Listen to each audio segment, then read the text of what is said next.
आजकल हर घर में एसी होना ज़रूरी है, नहीं तो ये सुनने को तैयार रहो। सूरज अपनी पत्नी तन्नू और अपनी माँ के साथ रहता था। गर्मियों की छुट्टी में सूरज की बुआ फूफा अपने लड़के सुनील के साथ उनके घर रहने आए थे। घर आते ही फूफा जी सूरज से बोले कि यहाँ तो बहुत गर्मी है, घर में कोई एसी नहीं है क्या? सूरज की माँ ने बोला, भाई साहब अभी कुछ दिन पहले ही सूरज ने अपने कमरे में एसी लगवाया है। यह सुनते ही फूफा जी अपने बेटे से बोले कि सारा सामान सूरज के कमरे में ले गए। सूरज और उसकी पत्नी तन्नू चुप रहे क्योंकि उसने सोचा कि कुछ दिनों की ही बात है। इस तरह बुआ फूफा जी को सूरज के घर रहते 1 महीने हो गया। सूरज ने अपनी माँ से पूछा कि बुआ जी कब जाने वाले हैं?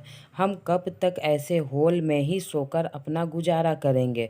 सूरज की माँ बोली, बेटा रिश्तेदारी का मामला है, हम कुछ कह भी तो नहीं सकते।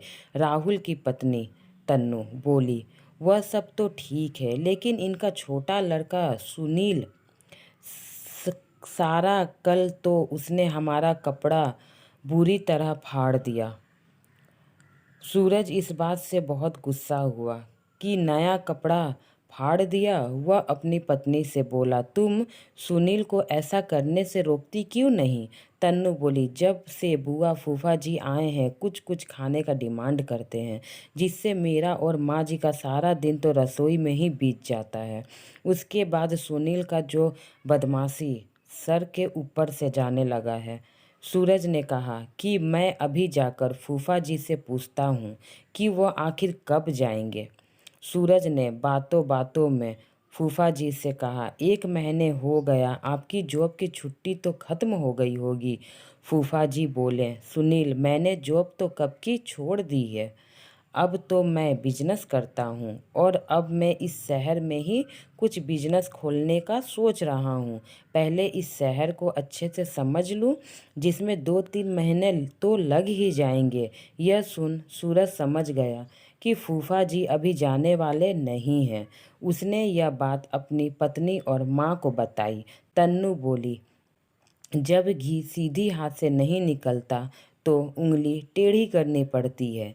इसके साथ भी कुछ ऐसा ही करना होगा। आप यह काम मुझ पर छोड़ दीजिए। उसी रात बुआ और फूफा जी छत पर सोने के लिए गए थे। उसने एक चुड़ैल का मुखौटा लगाया और छत पे चली गई। बुआ और फूफा जी को देखकर वह डर गए। बोले, चुड़ैल, अरे घर से भागो, यहाँ चुड़ैल है। उसने जाने के बाद तन्नू अपना मुखौटा उतारा। बुआ के परिवार के जाने के बाद सब चैन की सांस ली। सुनील की माँ ने तन्नू से कहा, तू तो बहुत अच्छी चुड़ैल बनती है। यह कहकर सब हंसने लगे। इसलिए कहते हैं मेहमान मेहमान की तरह होता है। इसीलिए कहीं पे भी जाएं, कुछ दिन के लिए जाएं, ज़्यादा दिन रहने से यही होता है, इज्जत कम हो जाती है। मेहमान मेहमान की तरह रहे। मेरी ये छोटी सी कहानी आपको कैसी लगी? अच्छी लगी हो तो मेरे चैनल को सब्सक्राइब करें।